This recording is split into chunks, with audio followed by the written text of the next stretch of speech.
Ya estamos de vuelta en CIPSE Noticias más temprano. Doy la bienvenida aquí en el estudio a nuestro neurólogo Jorge Salazar. El día de hoy vamos a platicar del cerebro y la vejez. Doctor, muy buenos días, gracias por acompañarnos. Muy buenos días, Nidia, gracias por la invitación.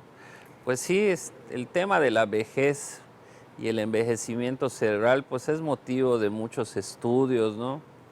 Se considera, ¿no?, que la vejez o el envejecimiento cerebral son todos aquellos cambios que ocurren a nivel de las estructuras, esto es del cerebro, de la médula espinal, de los nervios que van de la médula a las extremidades, todos estos cambios que ocurren tanto en la forma de los órganos, de los diferentes órganos, como en el funcionamiento de los órganos, ¿no? Se dice Al que son pasar de los cambios años. anatómicos y fisiológicos con el paso de los años y no debidos a la enfermedad.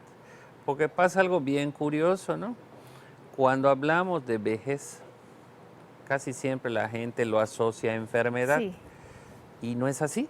Es decir, es posible envejecer de una manera saludable. Es muy cierto que muchas enfermedades neurológicas que ahora vemos, gracias al incremento en la esperanza de vida, la gente, pues, por los avances científicos, pues vive más años.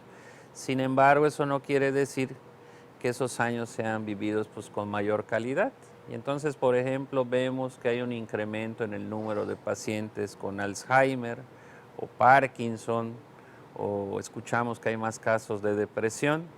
Y bueno, esto se ha estudiado en todo el mundo.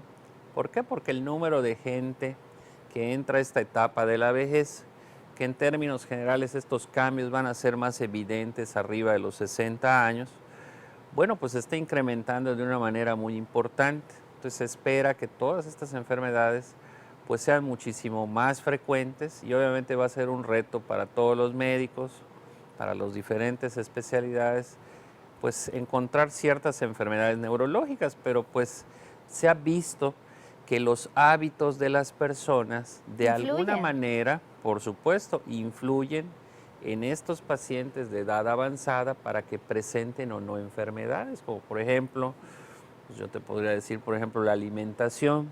Se dice que algunas formas de alimentación, la dieta mediterránea, que es una dieta en la que vamos a incluir sobre todo muchas frutas, verduras, granos, algunos tipos de carne como el pescado, de aves, un consumo moderado de lácteos y una baja en el consumo de ciertas harinas. Bueno, pues esto se ha visto que en pacientes que ya presentan cambios cerebrales producto de la vejez, pues se ve que hay una menor incidencia, un menor número de casos de Parkinson, de Alzheimer, de infartos cerebrovasculares. El tema de los infartos cerebrovasculares es un tema que cobra cada vez más relevancia por estos cambios en los estilos de vida, no solamente producto de la edad, ¿no?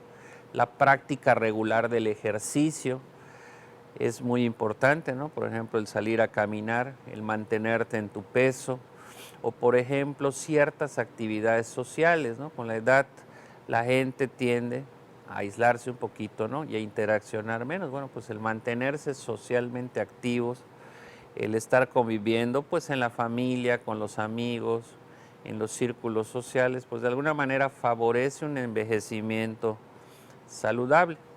Oiga, doctor, y ahorita en la pandemia, pues esto de las relaciones sociales se frenó un poco. Estadísticamente, podemos hablar de que a raíz de la pandemia y en estos 2 años que básicamente estuvimos en casa sin convivir con personas, ¿incrementaron estas enfermedades? Desde luego, o sea, el impacto que ha tenido la pandemia, yo creo que pues está siendo motivo de estudio en México, en Yucatán y en todo el mundo. Y desde luego que ha afectado no solamente la salud física, sino también mental, ¿no? Incluso hay estudios que ahora se dice, ¿verdad?, que las infecciones por coronavirus pueden tener un impacto en los adultos mayores que han sido infectados, ¿no? Sobre todo en relación a sus funciones mentales, en el tema de la memoria, y algunos incluso llegan a sugerir que a futuro pues esto pudiera repercutir en un mayor número de casos de enfermedades neurológicas. Sin embargo, es algo que no está todavía bien establecido, ¿verdad? Se está estudiando, pero sí hay que recalcar, ¿no? No debemos caer en el famoso edadismo, ¿no? El edadismo es un término que se utiliza para describir, ¿no?, ciertos prejuicios que hay hacia los adultos mayores en función de su edad. Entonces, mucha gente tiende a pensar o actuar en torno a los adultos mayores y decirles, pues es que no puedes hacer esto, ya estás chocheando, se te olvidó esto, se te olvidó aquello, esto no es para ti, el internet no es para ti, los celulares son para las nuevas generaciones. No, o sea, yo creo que hay que integrarlos, ¿verdad? Es parte de su salud física, Y mental. también a los adultos que nos están escuchando, porque a veces ellos mismos son los que se ponen esas Es barreras. correcto, es correcto. También, y no pensar que porque ya Porque ya está estamos grande, grandes, claro. ¿verdad?, necesariamente nos vamos a enfermar y no, o sea, esto O tiene no se mucho que pueden ver. hacer ciertas cosas. Es, efectivamente, y fomentar mucho los estilos de vida saludable, que sí se ha visto que mejoran la salud de las personas, que como todos sabemos, con la edad pues van a tener cambios, ¿no? Y en general, para evitar enfermedades de cualquier tipo, el ejercicio, una buena alimentación y sobre todo acudir a los especialistas. Yo quisiera saber, doctor, pues estamos hablando de la vejez y el cerebro. Fisiológicamente, ¿qué es lo que sucede con el cerebro en el paso de los años y cuando se llega a partir de los 60? Bueno, se han hecho algunos estudios, ¿verdad?, tanto a través de autopsias con gente que ha fallecido y se han hecho estudios de imagen, resonancias, se han hecho mediciones y en términos generales se han visto algunos cambios que son consistentes en todas las poblaciones en los diferentes países. Por ejemplo, uno de los cambios que vemos es una disminución en el volumen, es decir, en el tamaño y en el número de neuronas de ciertas áreas del cerebro, concretamente algunas áreas de los lóbulos temporales y frontales o del tallo cerebral. También se han visto cambios a nivel de los mensajeros químicos. El cerebro, hay que recordar que se comunica y manda señales a través de sustancias químicas, a través de ciertas hormonas. Bueno, pues también se ha visto que hay una disminución de estos neurotransmisores, como por ejemplo la serotonina, la dopamina, que dicho sea de paso se observan en pacientes con enfermedades, ¿no?, como por ejemplo en el Alzheimer o en el Parkinson, también se observa esta disminución de estos neurotransmisores, o por ejemplo en el caso de las mujeres, los estrógenos, que juegan un papel muy importante en el mantenimiento de todos estos circuitos de neuronas, ¿no? Las neuronas trabajan a través de redes, se comunican entre sí a través de señales químicas, a través de señales eléctricas, y bueno, esta disminución de estos mensajeros químicos, de estos neurotransmisores, pues van a explicar en buena parte los cambios en el funcionamiento que va a tener el cerebro, ¿no?, o de ciertas enfermedades, como por ejemplo el Parkinson o el Alzheimer, que son más frecuentes en los adultos mayores.